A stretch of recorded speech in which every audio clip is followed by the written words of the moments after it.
ഞാൻ നിജി. അസ്സലാമു അലൈക്കും. ഇന്ന് നമുക്കൊരു ഓർക്കിഡിൻ്റെ സീഡിങ്സ് കിട്ടിയാലേ എങ്ങനെ റിപ്പോർട്ട് ചെയ്യുക എന്നുള്ളത് കാണാം കേട്ടോ. അപ്പോൾ ഒരുപാട് കസ്റ്റമേഴ്സ് നമ്മളിരുന്ന് കോംബോ ആയിട്ട് പ്ലാന്റ് വാങ്ങിക്കാറുണ്ട്. അപ്പോൾ അതൊക്കെ അവർ കറക്റ്റ് എങ്ങനെ പോട്ട് ചെയ്യുക എന്നുള്ളത് നമ്മളോട് ചോദിക്കുന്നുണ്ട് കേട്ടോ. ഒരുപാട് ആളുകൾ ബിഗിനേഴ്സ് നമ്മളെ ഡെൻഡ്രോബിയം ഓർക്കിഡിൻ്റെ പൂക്കൾ കണ്ടിട്ട് വളർത്താൻ ഇഷ്ടപ്പെടുന്ന ഒരുപാട് ആളുകളുണ്ട്. എന്നാലും ഒരു ചെറിയ ഓർക്കിഡ് ഗാർഡൻ സെറ്റ് ചെയ്യാൻ അത്രയും ആഗ്രഹിച്ചിട്ടാണ് നമ്മളിരുന്ന് ഓർക്കിഡൊക്കെ വാങ്ങിക്കുന്നത് കേട്ടോ. അപ്പോൾ നമ്മൾ ആ മിനിമം 5 650 കോംബോ ഇപ്പോഴും തുടർന്നെടുക്കുന്നുണ്ട്. അത് ഒരുപാട് കസ്റ്റമേഴ്സും സബ്സ്ക്രൈബേഴ്സൊക്കെ നമ്മളിരുന്നത് വാങ്ങിക്കുന്നുണ്ട്. അവർക്കൊക്കെ ഒരു കറക്റ്റ് ഒരു റിപ്പോർട്ട് ചെയ്യുന്ന രീതിയാണ് കേട്ടോ.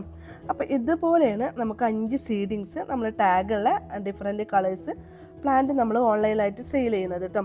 അപ്പോൾ ഇതുപോലെ നമുക്ക് ഈ ഒരു സീഡിങ്സ് പോട്ടിലായിരിക്കും നമ്മൾ പ്ലാന്റ് നിങ്ങൾക്ക് അയച്ചു തരിക.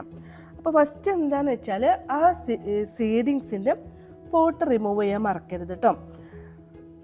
അതിന് ശേഷം നല്ലൊരു ടൈറ്റ് പോട്ടിംഗ് ഒക്കെ കൊടുത്ത് സെറ്റാക്കുകയാണെന്നുണ്ടെങ്കിൽ വിത്തിൻ 6 മന്ത് കൊണ്ട് തന്നെ ഫ്ലവറിങ് സ്റ്റേജ് എത്തിയ ചെടിയാണ്. അപ്പോൾ നമുക്ക് ആ ഒരു പോട്ട് റിമൂവ് ചെയ്യാൻ കിട്ടണില്ല എന്നുണ്ടെങ്കിലും കുറച്ച് നേരം വെള്ളത്തിലൊക്കെ ഇട്ട് വെച്ചിട്ട് അതൊന്ന് പുതിർത്തിയിട്ടുണ്ടെന്നുണ്ടെങ്കിലും ആ ഒരു വേര് ഭാഗത്തു നിന്ന് തന്നെ ആ പോട്ട് റിമൂവ് ആയി കിട്ടും. അതിന് ശേഷം ഈ ഒരു പോട്ടിൽ നമ്മളൊരു ചകിരിയിലും കൂടിയിട്ടാണ് നമുക്ക് ഇമ്പോർട്ടൻറ്റ് തായ്ലൻഡ് പ്ലാന്റ് ആകുമ്പം അവർ വേര് പിടിപ്പിച്ചിട്ടുള്ളത്. അപ്പോൾ അതിന്ന് ആ ഒരു ചകിരിയും കൂടി റിമൂവ് ചെയ്യാം. അപ്പോൾ ആ ചകിരി റിമൂവ് ചെയ്യാതെ നമ്മൾ ഇതുപോലെ ഒരു 3-5 പോട്ടിൽ നമ്മൾ റിപ്പോർട്ട് ചെയ്തെടുത്തതാണ് മുന്നേട്ടം. അതൊക്കെ മാക്സിമം അതിൻ്റെ ഒരു ലൈഫ് എന്ന് പറഞ്ഞാൽ ഒരു 6 മാസമാണ്. അപ്പോൾ നമുക്കിപ്പോൾ ഈ ഒരു പോട്ടിൻ്റെ അവസ്ഥ എന്താണെന്ന് നോക്കാം കേട്ടോ. അപ്പോൾ നമ്മുടെ ആ പ്ലാന്റൊക്കെ ഒന്നിങ്ങനെ പിച്ചി നോക്കുമ്പോൾ കാണാം നമ്മൾ ആ ചകിരി റിമൂവ് ചെയ്യാതെ റിപ്പോർട്ട് ചെയ്തതുകൊണ്ട് തന്നെ ആ ഒരു പ്ലാന്റാണ് ഹെൽത്തി ആയിട്ട് ഇങ്ങനെ നിൽക്കും ചെയ്യുന്നുണ്ട്. അപ്പോൾ അതിലിങ്ങനെ നോക്കുമ്പോൾ ആ ചകിരിയുടെ കണ്ടൻറ്റൊക്കെ ദ്രവിച്ച് പൊടിയായിട്ടുണ്ട്. ചെടിയുടെ മൂട് ഭാഗമൊക്കെ ഡെഡായിട്ടുണ്ട് കേട്ടോ. മുകളിൽ മാത്രം ഒരൊറ്റ സ്റ്റെമ്മ് 2 സ്റ്റെമ്മിൽ ഇങ്ങനെ ലീഫായിട്ട് നിൽക്കും ചെയ്യും. എന്നാൽ നമുക്ക് ചെടി കാണുമ്പോൾ നമുക്ക് ഉണങ്ങിയിട്ടില്ല എന്നുള്ളൊരു ഫീൽ ഉണ്ടാവും ചെയ്യും. ചെടി പൂക്കണില്ല, നമ്മൾ എന്തൊക്കെ ഫെർട്ടിലൈസർ കൊടുത്തിട്ടും ചെടിക്കൊരു ഗ്രോത്തും കാണണില്ല എന്നുള്ള ഒരു ഇതിലായിരിക്കും നമ്മൾ ചെടി നിൽക്കാം. അങ്ങനെ ഏത് ചെടി നിൽക്കുകയാണെങ്കിലും അത് നമുക്കൊന്ന് റിപ്പോർട്ട് ചെയ്തെടുക്കണം കേട്ടോ. അപ്പം ഞാൻ പറഞ്ഞു വരുന്നത് നമ്മൾ ആ സീഡിങ് സ്പോട്ട് ഇതുപോലെ ചകിരിയിലായിരിക്കും വേര് പിടിച്ചിട്ടുണ്ടാവും. ആ ചകിരിയുടെ കണ്ടൻറ്റ് മൊത്തമായിട്ട് തന്നെ നമ്മൾ പൊടിയായിട്ട് കയ്യേറ്റ് ഇതാക്കുമ്പോൾ തന്നെ അത് ആയി പോകും കേട്ടോ.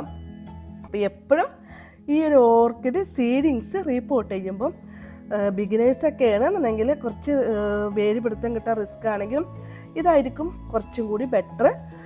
ആ ഒരു ഇത് മൊത്തം ഇതായി കിട്ടുക. ഇനി നിങ്ങൾക്കത് പിടുത്തം കിട്ടണില്ല എന്നുണ്ടെങ്കിൽ ചട്ടിയുടെ ഒരു ഭാഗത്തൊന്ന് ജസ്റ്റ് ഈ ചെടി ഒന്ന് കെട്ടിക്കൊടുക്കുകയാണെങ്കിൽ ചെടി അവിടെ നിൽക്കുക കേട്ടോ. അപ്പോൾ ഇതുപോലെ ആ വേര് മാത്രം നിർത്തി അത് സാഫ് വെള്ളത്തിലാണ് എന്തെങ്കിലും നിങ്ങളെടുത്തുള്ളൊരു ഫംഗസ് സൈഡിലും കുറച്ച് നേരം ഒന്ന് മുക്കി അതൊന്ന് വാഷ് ചെയ്തെടുക്കും.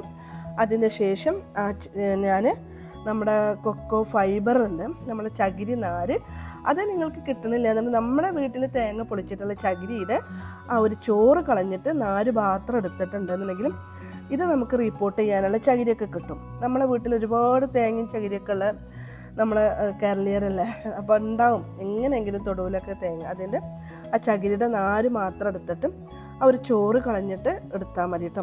എന്നിട്ട് ജസ്റ്റ് ഇത് നമുക്ക് ചട്ടിയിൽ കൈയേറ്റൊന്ന് പ്രസ് ചെയ്താൽ തന്നെ നമ്മുടെ പോട്ടിങ് കഴിഞ്ഞു. എപ്പോഴും നമ്മൾ ചെടി ഇങ്ങനെ പോട്ട് ചെയ്തെടുക്കുമ്പോൾ ഒരു മൂട് ഭാഗം ഒരു ടൈറ്റിലും കൂടി നിൽക്കുക. വല്ലാതെ കുത്തി നിറക്കി അത് വായു സഞ്ചാരം കിട്ടാതെ ആക്കും ചെയ്യരുത്. എപ്പോഴും ചെടി മുകളിൽ കാണക്ക രീതിയിൽ വേര് ഭാഗമൊന്നും മൂടി പോവാതെ മുകളിൽ കാണക്ക രീതിയിൽ റിപ്പോർട്ട് ചെയ്തെടുക്കുക. ചെടി ഇതേപോലെ ഒരു ടൈറ്റ് ഫീൽ ചെയ്യണം. നമ്മൾ ഹോസൊക്കെ വെച്ച് നനക്കുമ്പം ചെടിയിൽ ഇളക്കം തട്ടരുത്. അപ്പോൾ ഇത്ര കാര്യങ്ങളൊക്കെ ഒന്ന് ശ്രദ്ധിച്ചാൽ തന്നെ നമുക്കൊരു കറക്റ്റ് ടൈറ്റായ ഒരു ഫീലിംഗ് കിട്ടും കേട്ടോ. അപ്പോൾ ഇത് നമുക്കൊരു 2 വർഷമൊക്കെ വരെ ഇത് നമുക്ക് നിൽക്കും കേട്ടോ. അപ്പോൾ ഇനി ഒരു ചെടിയും കൂടി ഞാൻ കാണിക്കാം. നമ്മൾ ആ ഒരു ചകിരി റിമൂവ് ചെയ്യാതെ റിപ്പോർട്ട് ചെയ്താൽ കണ്ടോ ഇതിൻ്റെയും ഉൾഭാഗം ഒക്കെ ഡെഡായിട്ടുണ്ട്, കറുത്ത് പൊടിയായിട്ടുണ്ട്.